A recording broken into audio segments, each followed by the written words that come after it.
Cette série culte a transformé la fameuse série sur rien en l'une des obsessions les plus déterminantes de toute l'histoire de la télévision. Diffusée à partir de 1989, elle s'installe dans un coin très précis de Manhattan et suit 4 New-Yorkais magnifiquement égocentriques.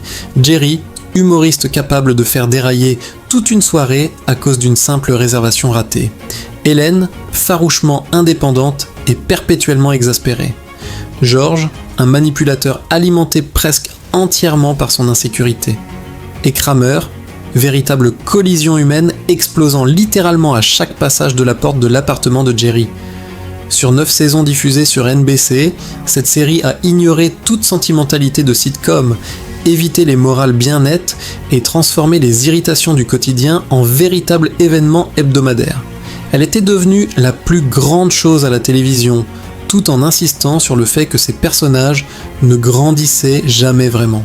Pourtant, derrière les riffs de basse et les conversations au restaurant, se cachait une saga de véritables poursuites judiciaires, d'affrontements créatifs, de guest stars troublantes et d'une décision finale ayant laissé filer l'un des plus gros chèques de l'histoire de la télévision.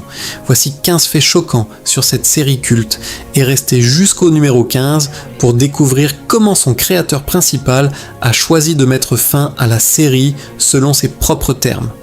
Un like et un abonnement seraient grandement appréciés pour continuer ces plongées dans les classiques télévisés qui refusent de s'effacer. Numéro 1. La règle qui a transformé les sitcoms. Pas d'étreinte, pas de leçon de morale. Bien avant que cette série ne devienne un phénomène, son co-créateur avait discrètement posé la règle qui allait la définir entièrement. Dans une décennie où presque tous les sitcoms suivaient le même rythme, malentendus, disputes, discours sincères, câlin collectif, le co-créateur insista sur l'exact opposé.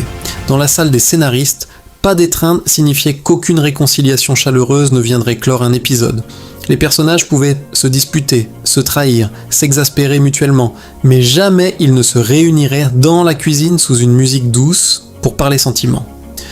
Pas de leçon de morale, aller encore plus loin.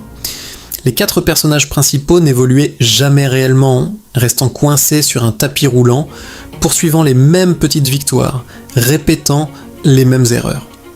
Cette philosophie atteignit sa forme la plus pure lors du dernier épisode, où après 9 saisons de comportements mesquins, la bande se retrouve littéralement jugée pour son égoïsme.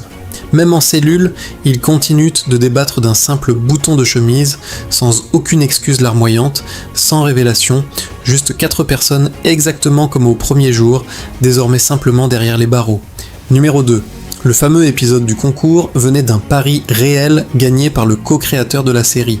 En 1992, la série diffusa un épisode si délicat que le service de censure de la chaîne aurait facilement pu le bloquer. L'intrigue tournait autour d'un pari concernant un sujet extrêmement intime, et pourtant le scénario n'utilisa jamais une seule fois le mot que tout le monde savait sous-entendu. Le public comprenait instantanément de quoi il s'agissait, sans que les censeurs n'aient techniquement rien de concret à pointer du doigt. Ce qui rendait cet épisode encore plus frappant, c'était son origine.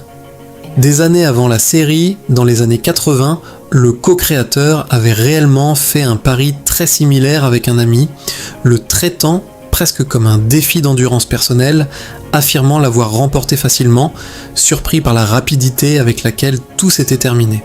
Cette étrange petite compétition resta gravée dans sa mémoire pendant des années avant qu'il ne décide, avec Jerry Seinfeld, de construire un épisode entier autour de celle-ci. Numéro 3. Kramer a bien failli passer toute la série sous un tout autre nom.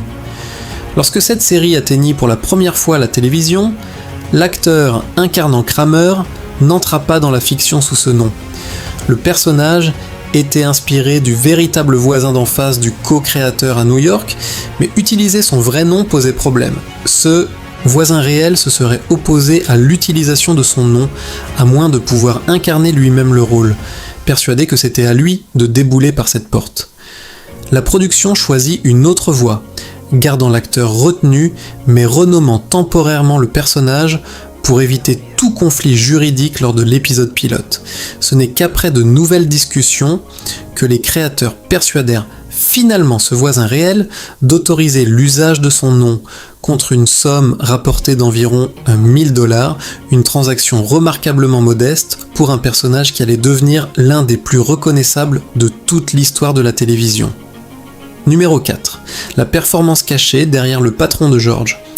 Pendant des années, les téléspectateurs ont regardé George se débattre face au patron le plus excentrique de toute la télévision, le propriétaire d'une célèbre équipe de baseball new-yorkaise, vu uniquement de dos, agitant les bras et livrant de longs monologues essoufflés. Cette voix appartenait en réalité au co-créateur de la série lui-même, enregistrant les répliques de ce personnage à partir de la 5e saison. La performance sonnait moins comme celle d'un dirigeant chevronné que comme quelqu'un se disputant avec lui-même à toute vitesse. Puis le véritable propriétaire de cette équipe entra lui-même dans l'histoire, tournant réellement des scènes pour incarner son propre rôle. Mais en visionnant les images, le co-créateur prit une décision inconfortable, estimant que le gag fonctionnait mieux avec une voix sur un personnage sans visage qu'avec l'homme réel se jouant lui-même.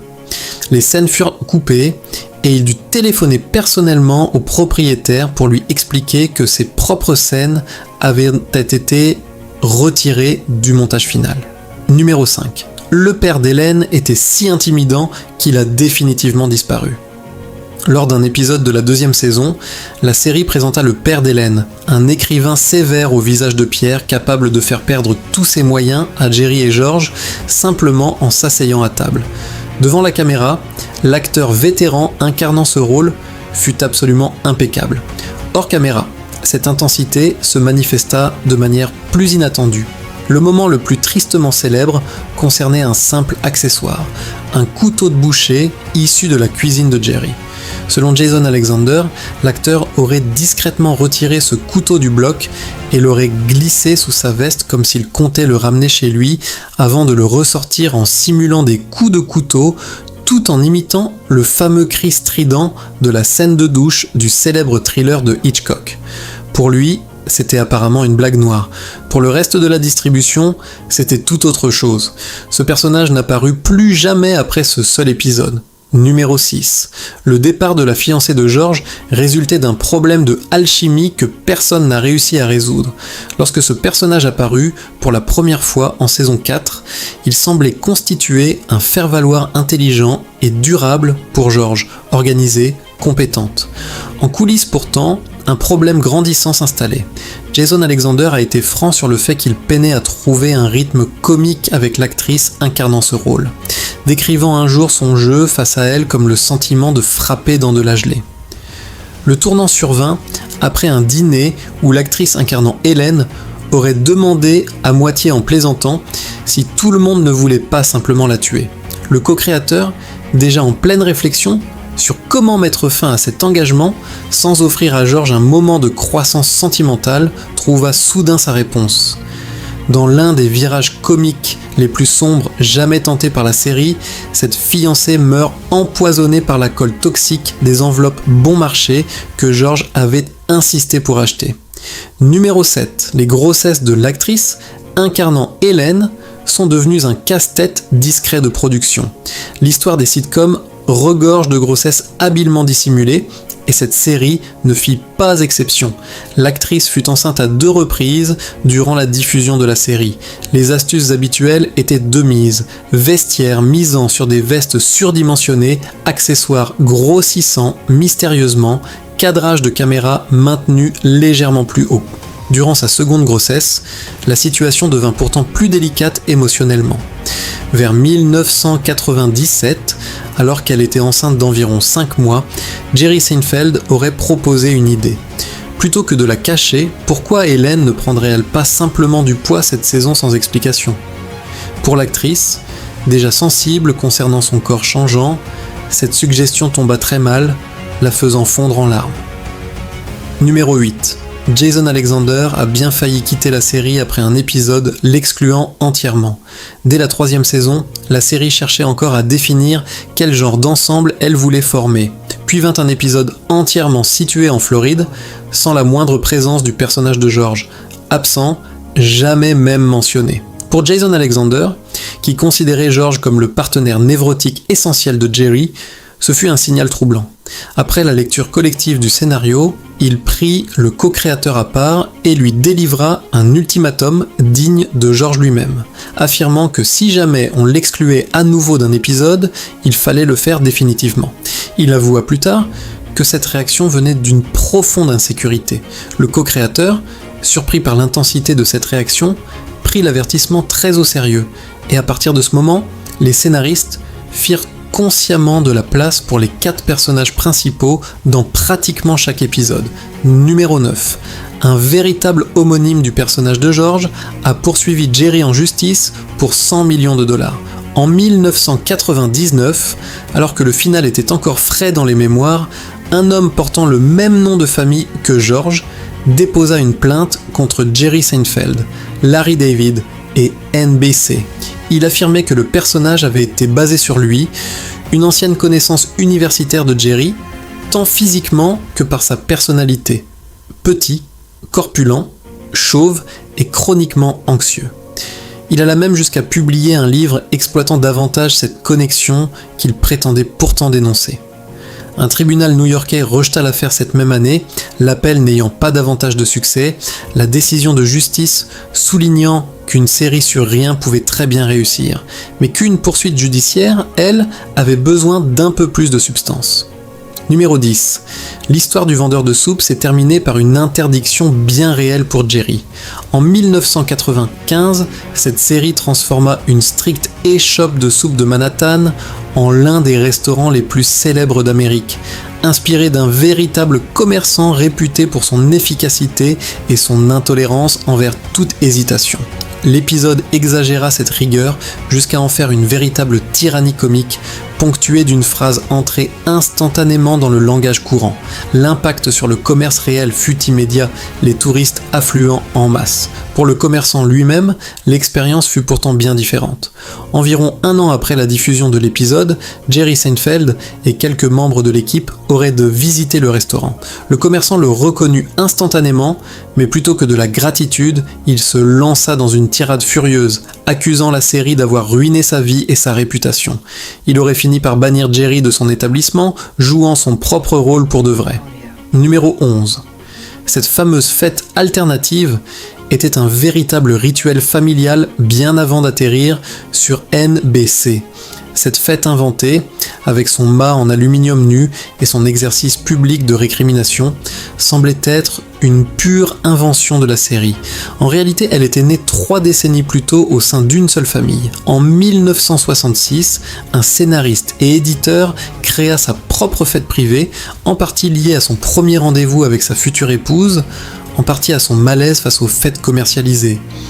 Des années plus tard, son fils rejoignit l'équipe des scénaristes de la série, et lorsque ses collègues apprirent qu'il avait grandi avec cette étrange fête anticommerciale, ils insistèrent pour l'intégrer à la série. Numéro 12. La musique thème de la série était entièrement reconstruite pour presque chaque épisode. Les premières notes de ce générique peuvent transporter instantanément les auditeurs vers les intros de stand-up de Jerry. Ce qui est moins connu, c'est à quel point cette musique était inhabituellement personnalisée. Le compositeur ne rédigea pas une seule pièce fixe attachée à chaque épisode, il reconstruisit l'intro rythmée par la basse encore et encore. Chaque épisode débutant par un numéro de stand-up de Jerry dont le rythme changeait constamment, une boucle musicale standard aurait mal cadré avec ses variations.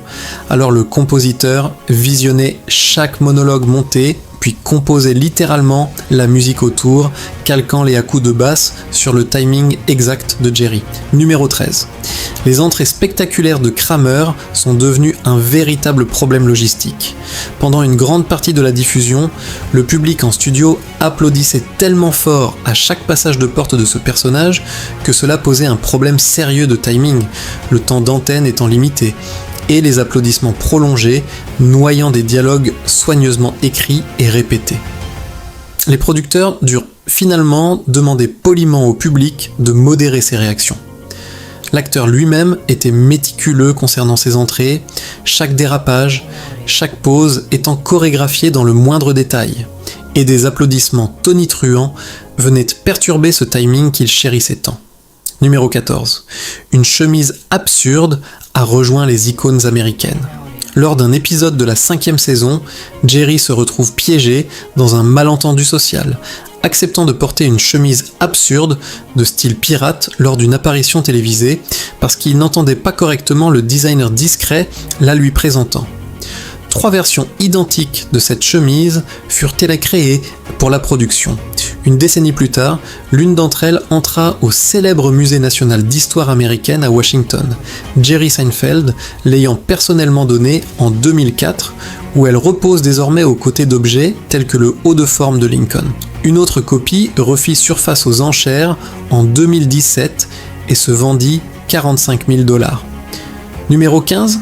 Jerry a renoncé à 110 millions de dollars pour mettre fin à la série. En 1998, cette série n'était pas simplement un succès, elle dominait totalement. Pour maintenir la machine en marche, la chaîne aurait fait à Jerry Seinfeld une offre presque sans précédent.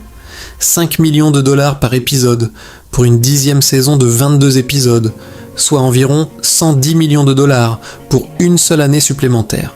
Jerry refusa, expliquant simplement croire que la série se trouvait encore à son apogée créatif, comparant le lien avec le public à une histoire d'amour restée brûlante, ne voulant surtout pas rester assez longtemps pour entendre les spectateurs commencer à dire que c'était mieux avant. Le dernier épisode fut diffusé en mai 1998, rassemblant plus de 76 millions de téléspectateurs.